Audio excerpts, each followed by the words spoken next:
अब एक और बहुत बड़ा मुद्दा, ऐसे आंदोलनों के दौरान प्रेस के लिए, मीडिया के लिए रिपोर्टिंग करना बहुत मुश्किल हो जाता है। और इस बार इस आंदोलन में जो रिपोर्टर्स गए वहां पर रिपोर्टिंग करने के लिए, उनके लिए एक बहुत बड़ी चुनौती थी। कल के इस विरोध प्रदर्शन के दौरान कुछ महिला पत्रकारों के साथ प्रदर्शनकारियों ने खुलेआम बदसलूकी की, धक्का मुक्की की, उनका अपमान किया, उन्हें धक्के मारकर वहां से बाहर निकालने की कोशिश की। कुछ रिपोर्टर्स की पिटाई की गई। कई पत्रकारों को भीड़ ने वहां से भगा दिया, उन्हें काम नहीं करने दिया। कई पत्रकारों पर रिपोर्टिंग के दौरान भीड़ ने यह दबाव बनाया ताकि वो रिपोर्टर्स वहां पर वही बोलें, वही दिखाएं अपने चैनल में जो ये प्रदर्शनकारी चाहते थे। मैंने कई ऐसे वीडियोस देखे जिसमें प्रदर्शनकारी लगातार रिपोर्टर्स पर हमला कर रहे हैं और कह रहे हैं, जब रिपोर्टर्स अपने चैनल में वहां से लाइव ब्रॉडकास्ट कर रहे हैं तो ये प्रदर्शनकारी वहां खड़े हैं और कह रहे हैं कि हम सुन रहे हैं कि आप क्या बताते हो। अगर उस रिपोर्टर ने इन प्रदर्शनकारियों के पक्ष में कहा तो ये उसकी जय जयकार करते हैं, और अगर उस रिपोर्टर ने इनसे कोई सवाल कर लिया, अगर उस रिपोर्टर ने वो बात नहीं कही जो ये सुनना चाहते हैं, तो फिर ये उन रिपोर्टर्स के खिलाफ नारे लगाते हैं, उस मीडिया या उस चैनल के खिलाफ नारे लगाते हैं, पत्रकारों के खिलाफ नारे लगाते हैं, कहते हैं ये तो बिक चुके। यानी जो इनके बारे में इनकी पसंदीदा बात करे वो तो असली पत्रकार हैं, और जो इनके पसंद की बात ना करें उन्हें ये कहते हैं कि ये बिक चुके हैं। जिन चैनल्स की, जिन पत्रकारों की कवरेज इन्हें पसंद नहीं आई, उनके खिलाफ नारेबाजी होती है, हुटिंग की जाती है, उनके साथ बदतमीजी की जाती है और कहा जाता है कि हम आपको यहां रिपोर्टिंग नहीं करने देंगे। लेकिन आज मैं इनसे पूछना चाहता हूं कि क्या जंतर मंतर इनका है? क्या दिल्ली की जो सड़कें जहां पर यह प्रदर्शन हो रहा है, ये सड़कें इनकी हैं? क्या ये सड़कों पर इन्हीं को खड़े होने की इजाजत है और कोई वहां नहीं जा सकता? इस आंदोलन को लेकर क्या भारत का मीडिया वहां नहीं जा सकता? क्या इन्होंने पूरी जमीन को अपने कब्जे में ले लिया है? क्या ये अलग देश है? इनके प्रदर्शन में जाने के लिए क्या अलग से पासपोर्ट और वीजा लेना पड़ेगा? इनकी इजाजत लेनी पड़ेगी? लेकिन इन्होंने माहौल ऐसा कर दिया है कि अगर मीडिया को यहां आना है तो पहले हमारी इजाजत लेनी पड़ेगी और हमारी प्रशंसा करनी पड़ेगी। अगर हमारे 10,000 लोग हैं तो 50,000 बताने पड़ेंगे। अगर वहां पर 500 लोग मौजूद हैं, अगर वहां पर 100 लोग मौजूद हैं, तो कोई भी ईमानदार मीडिया 100 ही बताएगा। लेकिन ये चाहते हैं कि अगर 100 लोग मौजूद हैं तो ये ना बताया जाए। ये चाहते हैं कि उन 100 लोगों को 10,000 करके बताया जाए।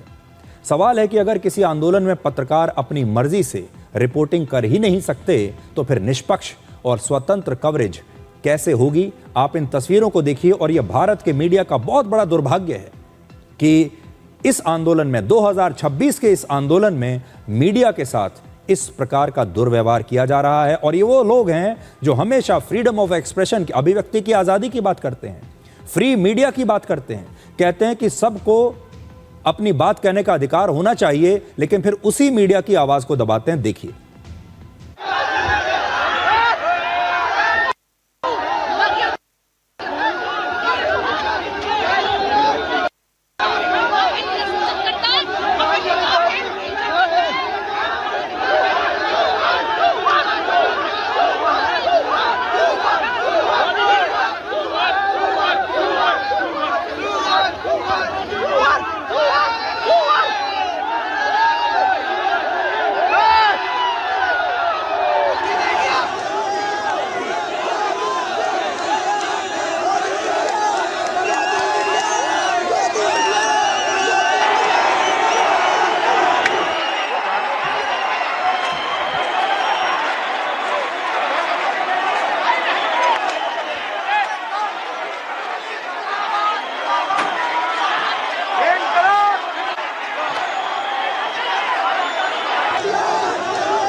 मैं आपको बताता हूं इन्हें क्या करना चाहिए था।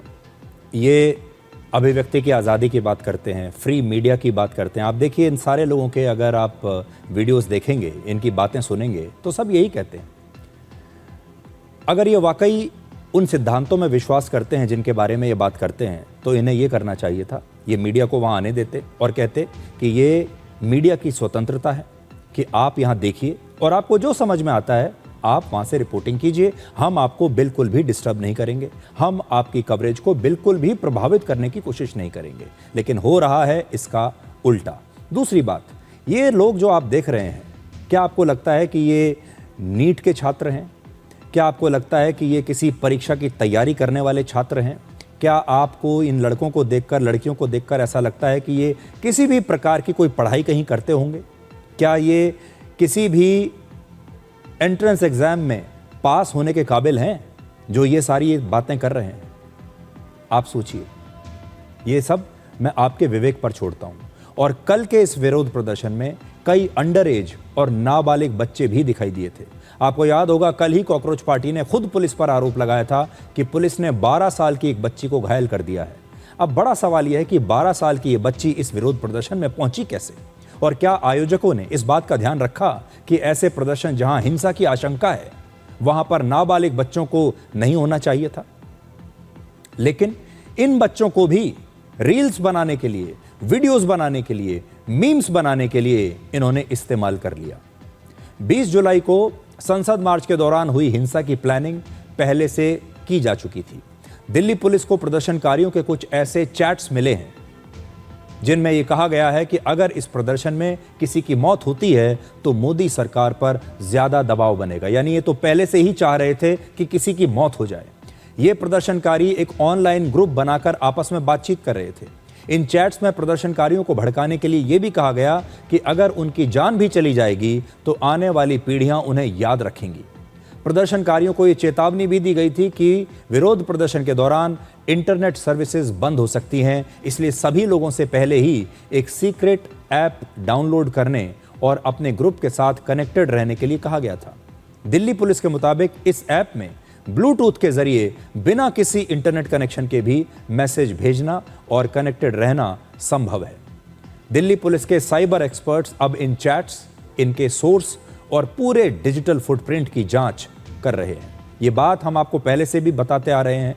जिस प्रकार से सोनम वांगचुक की जान के साथ इन्होंने खिलवाड़ किया, जिस प्रकार से सोनम वांगचुक को ऐसी स्थिति में ये लोग लेकर गए जहां उनकी जान ही खतरे में आ जाए, उससे साफ लगता था कि ये लोग चाहते हैं कि किसी न किसी की जान चली जाए, तभी सरकार पर दबाव बनेगा।